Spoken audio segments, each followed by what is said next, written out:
In this episode of Get Real with Rajiv, I'm going to be talking about is multitasking healthy or not. I'm also going to be answering questions around how do you handle failure. The third thing that I'm going to talk about is should you hire an experienced sales staff or should you hire a fresher and train them? And finally, I'm going to talk about what do you do if your managers are not managing and ending up doing the work of their team members.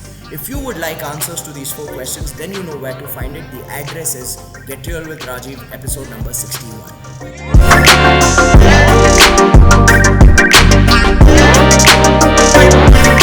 Hello everyone, welcome to episode number 61 of Get Real with Rajiv. Like every single week, we're going to be answering 4 questions, and today Megha's going to be the voice of the question. So Megha, what's the first question? So Vinay is asking, can we give 2 roles to one person if we feel that the person is capable and can give justice to both the roles? Well, Vinay, here's my view on multitasking. I'm a big believer that small and medium businesses need team members who can do multitasking because small and medium businesses may not have the financial capacity to hire one person for one job.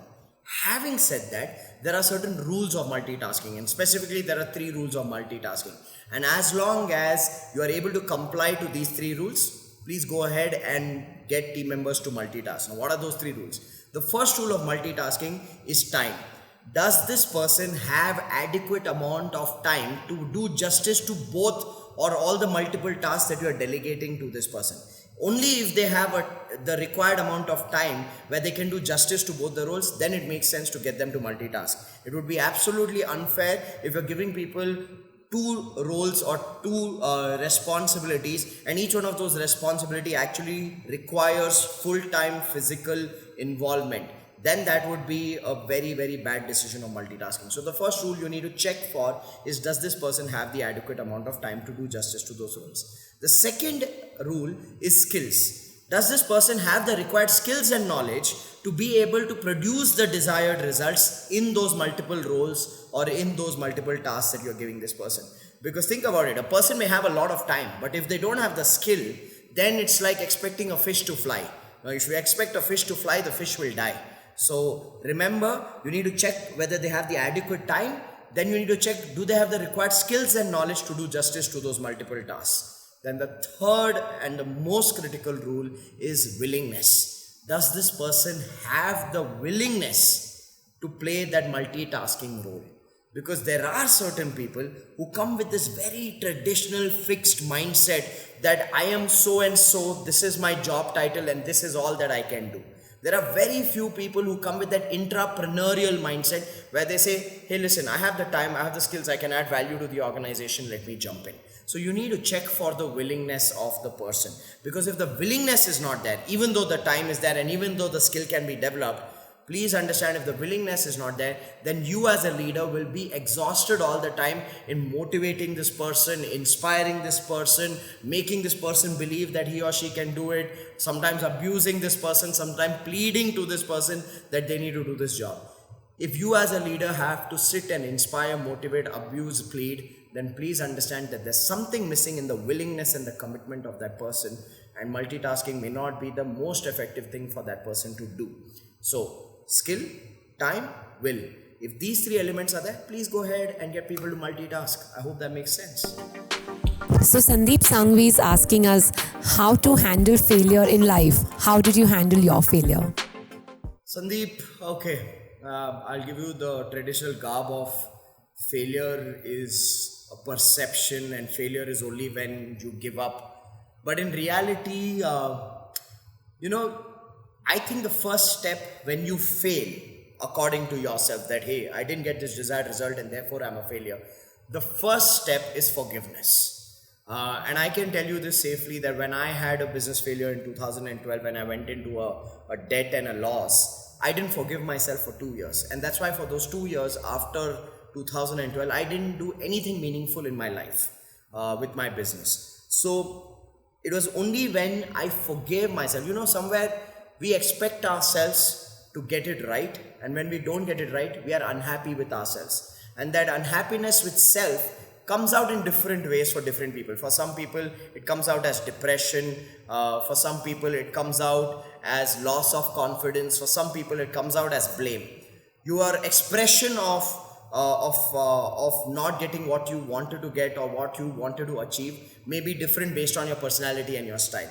But the only way to heal it is firstly to forgive yourself and give yourself the permission to fail, to not get what you wanted to get. Once you forgive yourself genuinely, then you set yourself free. And when you set yourself free, that's when you can tune your mind to focus on what can be the next step in rebuilding. Now, I've seen a lot of people who forgive themselves, but they don't rebuild. They don't take the required action to focus in the right direction, rebuild from where they are. Because they somewhere are holding on to past glory. Rajiv, I wish life was like how it was before COVID. What do you mean by how life was before COVID? Who cares what you wish? Nobody cares. The world works the way the world works. Question is, do you work in the way the world is working? So this sense of entitlement that we have, that I had built it to this level and then we collapsed and now I feel I have to start from scratch. Let go of that entitlement. I mean the classic Gita line, tum kya laaye the, tum kya leke jaoge, kuch nahi. So if you have an acceptance of that, then you're more free to stay in that flow, to be focused. So this looks like a lot of F's. Forgive, okay, free yourself, focus and be in the flow. When you do these 4 F's instead of that 4-letter F that you keep cursing yourself with, you're a lot more free in life. That's the 5th F. Okay, so play with that, Sandeep, and be okay with not getting the desired results, and you will look back. I have tested this so many times with people that when they look back in life to that moment when they failed, they actually understand that that was the turning point of their life. That was the point where they started upgrading themselves. And I say, now that we have proven data and observation from our own lives, that every time we thought we failed was actually a turning point, I think we need to change our relationship to failure and start looking at it as a learning process and start enjoying it. Because the bigger the game, the bigger the failures, the bigger the bounce backs. That's the way I see it. And I think over a period of time when you fail repeatedly, that's when you build immunity to failure and you start enjoying the process. You stop taking it seriously. I mean, at the end of the day, you just lose money or you lose some time. Big deal. If you reach that perspective, then you've aced the game, my friend. So these are just my thoughts on how do you handle failure.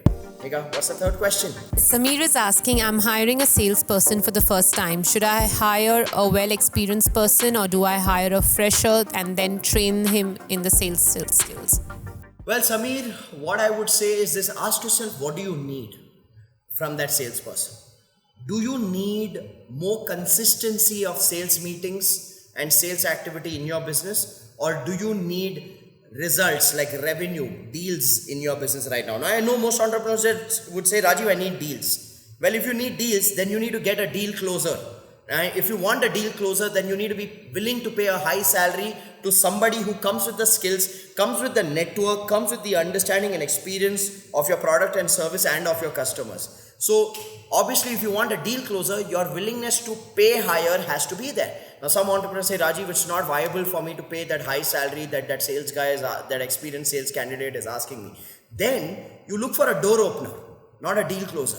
A door opener is a salesperson who may not come with that experience, who may not come with any network, but you have to invest time in training that person, developing that person, giving that person direction. And what that person does is that person goes and opens doors. They probably make calls, set up appointments for you, go for the preliminary appointments, brief the prospect about your company, the basic details, and they bring you in for the deal closing stage when the customer has certain requirements. Now, door openers are great to help you improve your sales activity, because in a lot of businesses, the sales activity is depending on the entrepreneur, and the entrepreneur is not consistent in doing enough sales meetings because the entrepreneur is involved in too many things. So if that's you, get a door opener who has a target that, okay, every week you need to have 10 meetings, 15 meetings, or in a month you need to have 30 to 40 meetings. So you're at least sowing the seed and you're teaching this person how to nurture that relationship initially, and you're stepping in the sales process when there is a stage where there's a genuine requirement and your expertise is required to close the deal. So get a door opener, a fresher, if you don't have the budget and you just need to increase the sales activity. But if you're saying I need to close deals, then get a deal closer and be willing to pay the money that deal closer will demand. I hope that makes sense, Samir. With that, let's go to the fourth question. Pradunam is asking, even after having proper clarity on tasks, senior staff still continues to take on the jobs of the juniors, as well as it is very time consuming for them. How do I resolve this? Well, firstly, Pradyumna, you should be very happy that you have senior team members who are so committed that they are willing to do the job of the junior team members also. Having said that, you really need to sit down with these senior team members and you need to explain to them 3 ideas. Idea number 1, you need to show them how they need to see themselves. Typically, these type of senior team members are people who've grown from the ground in your business. They've been committed to the organization. They've been committed to you. They are competent people and they've grown from the ground level, and that's why you empowered them with leadership responsibility. Now, while you've empowered them with leadership responsibility, their self-image of themselves, how they see themselves, is still as an individual contributor, because their behavior clearly demonstrates that. If they are sitting and filling in for their team members and doing the work that their team members are doing, then they're not playing the role of a leader, they are playing the role of an individual contributor.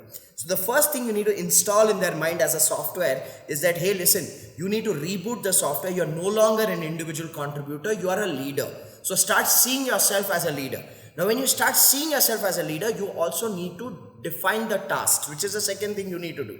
Once you program them on their software of how they view themselves, then you need to define the tasks for that role of a leader. Because what's happening right now is, in their head, the task is, I need to make sure the work is done. Which means, if the team is not doing the work, they are doing the work, which is not their task. You need to define that task from the point of view of saying that, hey, your work is not to do it. Your work is to develop people, delegate the work, and then support and handle people and get it done. So you need to create the distinction between doing it and getting it done. That is the task distinction they need to have. Finally, you need to also define for them what is the metrics of measuring their success as a leader. The metrics of measuring their success as a leader is not the achievement of the result. The metrics of measuring their success as a leader is how have they built a team which is achieving the result. So achieving the result is very different from building a team which achieves the result. So when you start teaching them this and reviewing this with them, that's when you will see that they start letting go and start getting things done from people. So 3 things. Number 1, their self-image. Leader or individual contributor. You need to tell them to look at themselves as a leader. Number 2 is their task. Do it or develop, delegate and get it done. They need to develop, delegate and get it done. And number 3, metrics of measuring their success in their existing role.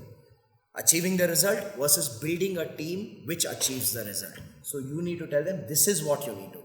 When you create this clarity and then you review them on these parameters, that's when you will see the transformation in your leaders. So I hope that helps, Pradyumna. With that, we come to the end of episode number 61 of Get Here with Rajiv. I hope all of you found value in all the answers that I had to give in today's episode. Now I need you to do what you need to do.